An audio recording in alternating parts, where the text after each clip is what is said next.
Indiana's connectivity program makes its 15th round of broadband grant awards. Legislation in California may allow renters to opt out of bulk billing broadband arrangements. A Stargate AI data center set to be powered on site with natural gas, a new subsea landing station in Myrtle Beach, and CNN launches an all-access streaming platform. Those stories and more on This Week in the Broadband Universe. Hello, everyone, and welcome. I'm Craig Corbett. More than $650,000 in broadband grants announced this week by the Indiana Connectivity Program.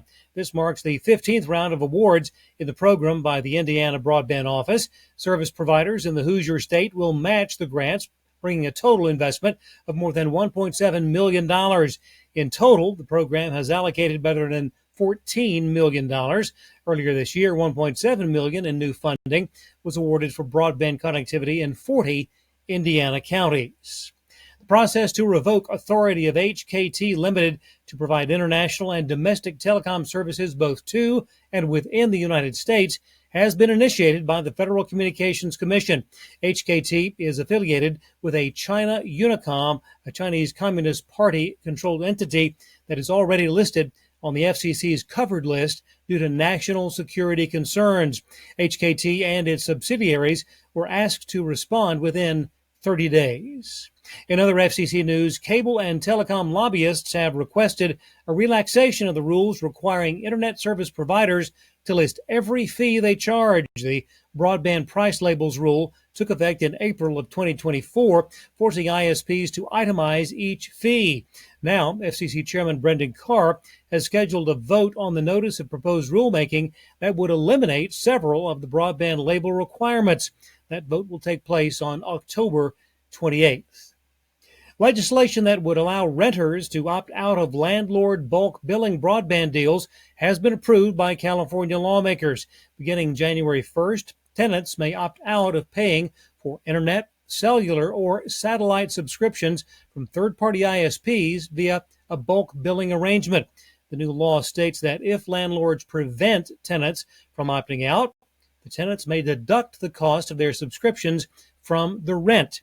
California State Bill AB 1414 was signed by Governor Newsom last week.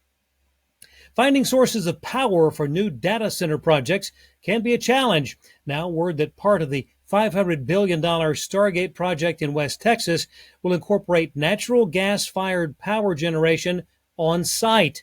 Poolside and CoreWeave are building a massive data center complex that two-thirds the size of Central Park. The project, named Horizon, will take advantage of natural gas produced in the Permian Basin, which is the epicenter of U.S. drilling activity. CNN set to launch its all-access streaming subscription October 28th, including live and on-demand video content. Price $6.99 a month or $69.99 a year. If you sign up before January the 5th of 2026, you will get a limited-time annual deal of $41.99. You'll recall that a prior attempt at streaming, CNN Plus, was shut down just 1 month after its launch in March of 2022.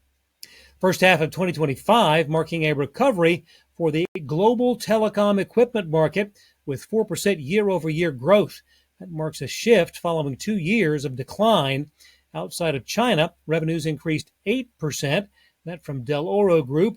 The growth spread across 6 telecom equipment categories: broadband access, microwave and optical transport, mobile core network, radio access network, and service provider router and switch.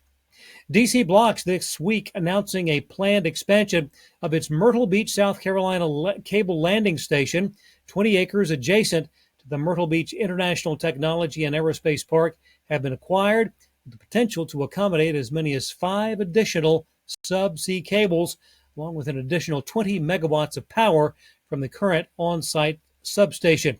MYR1, which opened in 2023, is the largest facility of its kind on the eastern seaboard. In other news, T-Mobile has launched its new Cyber Defense Center designed to better detect, disrupt, and respond to cyber threats in real time. In addition, a new executive briefing center will serve as a gateway for enterprise customers and partners to explore T-Mobile's technology in action.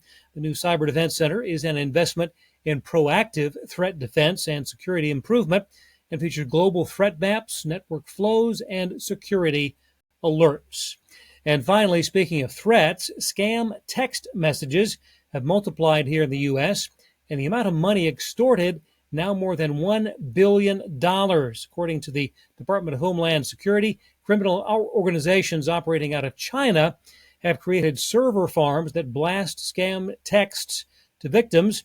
Scammers use phishing websites to collect credit card information, then find gig workers in the U.S. who max out the stolen cards for a small fee. Criminals are able to install stolen card numbers in Google and Apple wallets in Asia, then share the cards with people in the U.S. who make purchases halfway around the world.